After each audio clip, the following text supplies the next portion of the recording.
For years, I was solving problems the wrong way, and I was doing it in a way that cost me more in time, it cost me more money, and it cost me more in my sanity. It was a lot more stressful.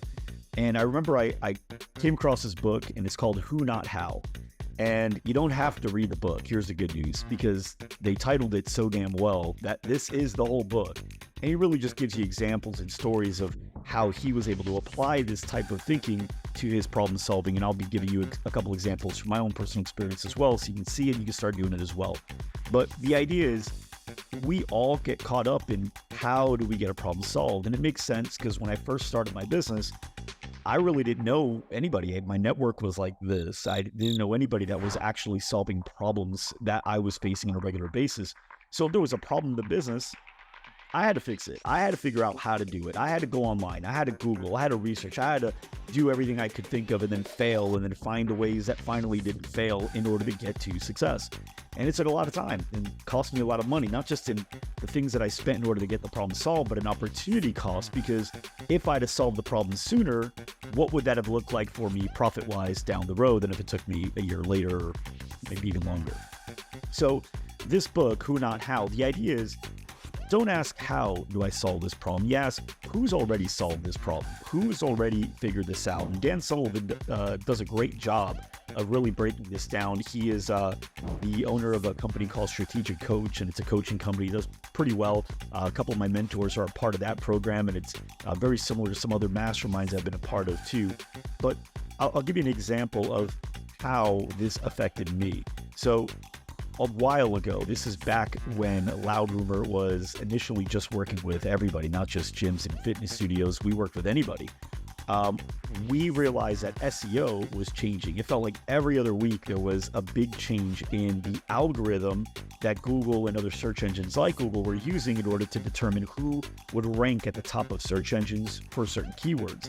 And so we would get our clients ranked up at the top, and then boom, they would immediately change the algorithm, and all my clients fell off. And I had to figure out how, but through a lot of trial and error. And sometimes it took me too long for a client to wait, and they quit and they canceled, went somewhere else and did something else. And that was very expensive. Not just in that, but if I did have to think about how to fix that problem because it was already fixed, and I could just focus on going to get more clients with my solution, I not only would have made more money by not losing the clients that I'd lost, but by getting clients that I never got a chance to focus on getting. So now, fast forward, I've got a network. I'm part of masterminds. I've been able to, really build relationships with other people that are solving problems as big as mine and the things that I'm looking to work on. And I'm able to get a lot more done. October 2021, I was dealing with some culture issues. And the reason that it was really, really bad at the time was because our company was never built to be a remote company. Well, when COVID happened, like the rest of the world, we went remote. And what we learned was my style of business didn't really necessarily need to be in person. We could do it remotely, but the problem was everything I built around creating a great culture was built around doing so in an in-person environment. And so these things didn't translate well. And there was a lot of disconnect with people on the team, and people were lost. They weren't communicating well. Then there started being like cliques within departments, and rumors were being spread. And next thing you know, the culture just really went south. And so I had to make a decision. Did I want to go back in person, which I didn't know if that was the route I wanted to go, because the talent pool was a lot bigger now. I could go, not only able to go outside of my town, but I was able to go outside of my state. I was even able to go outside of my country. But at the same time, I still wanted to make sure that culture was great. People were really doing great. And so what I decided to do was go, okay, I can figure out how to do this and probably fail at a bunch of stuff, or I can do what I've now learned is the right thing to do and ask who. And so what I did was I said, okay, what are all the companies that are ranked best places to work that are in my network that I know, or I'm maybe like removed by one person, I can get to them, right?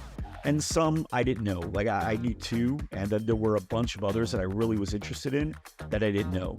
But they weren't just ranked best place to work or nominated for it, but they were also remote companies. Those were the two things. I want to know what remote companies existed that were ranked up at the top as some of the best places to work, because they figured it out. And so I, reached out to people that I knew some of the people that were on that list. And I scheduled calls to them, just asked, hey, can I just talk to you for 10, 15 minutes? I'm really struggling with figuring out this remote thing. And I'd love it if I could just understand more about your perspective and some of the things you think are important to making it right. And then what I did was I actually cold called and cold emailed about 6 or 7 other companies on the list that I just didn't have a connection in the middle between me and them. And so I just did that. And I ended up getting meetings with about half of them. So now with all these meetings that I had in a week, I went in prepared with a set of questions that I wanted answers to, questions that I was going to do my best to answer on my own, through trial and error. Man, not only did I get great answers to my questions, I also learned that some of my questions didn't even matter. They weren't really the right questions to ask. And then I learned about other questions I should have been asking instead, because they had a different way of looking at it. And then after that, the culture at Loudrumor, within about a quarter, 90-day period, was already starting to make really great progress.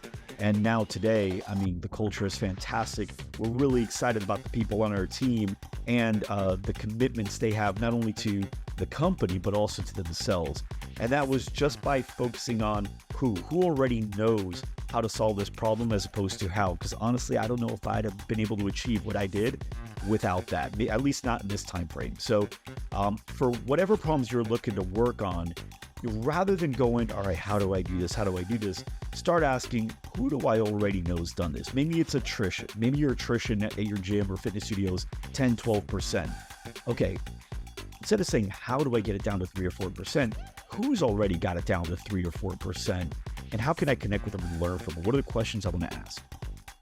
If you're focused on getting more leads, let's say you're only getting like 50 to 60 leads a month, and you're going, man, how do I get more leads? How do I get like 150? Because that would get me to my goal. Well, who's already getting 150 plus leads per month in this space?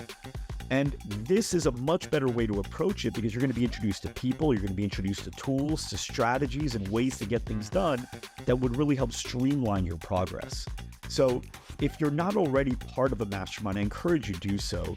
I believe Loudrumor has the #1 mastermind in the industry. It's our 360 program as well as A-class. The difference between the two, 360 is for people that are doing between $15,000 a month in revenue and $83,000 a month in revenue.